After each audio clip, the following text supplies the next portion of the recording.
আমার নেত্রী মুখ্যমন্ত্রী মমতা এবং আমার নেতা অভিষেক বন্দ্যোপাধ্যায় আর আমার জেলার নেতা মলয় ঘটকের আশীর্বাদে ওনাদের ইচ্ছাতে আমার রানিগঞ্জ বিধানসভা থেকে আমাকে প্রার্থী করা হয়েছে। দায়িত্ব অনেক বিশাল।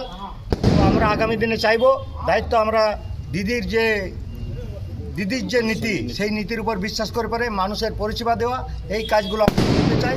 আগামী দিনে যে 5 বছরের জন্য যে ইলেকশন হচ্ছে সেইটাতে বিপুল ভোটে জয়লাভ করে পারে দিদির হাতে আমাদের সিটটা উপহার দিতে। আপনাকে ভোট কেন দেবে? মানুষ আমাকে ব্যক্তিগতভাবে আমাকে ভোট নয়, এটা দিদির উন্নয়নের ভোট হবে। ভারতবর্ষের মধ্যে পশ্চিমবাংলা এমন একটা রাজ্য দিদির উন্নয়নের উপরে ভোট হয়। আর দিদির যে প্রার্থী তারা আমরা সৈনিক সব। দিদি প্রার্থী মন প্রত্যেকটা বিধানসভা কেন্দ্রে দিদিই প্রার্থী, নামে আমরা থাকি কিন্তু দিদিই প্রার্থী।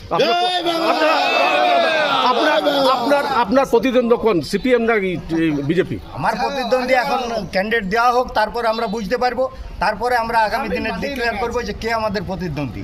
আপনারা সকলেই সিপিএম কমায় চলে গেছে, বিজেপি আছে, সেটাও আস্তে আস্তে অস্তিত্ব হারাবে পশ্চিমবাংলার বুক। জিতলে আপনার কি কাজ হবে? প্রথম জিতলে আমাদের কাজ হবে ডেভেলপমেন্ট এবং এলাকার মধ্যে মানুষের বিভেদ যে তৈরি করার চেষ্টা করছে বাংলার বুকে, সেইটাকে আমরা রুখবো।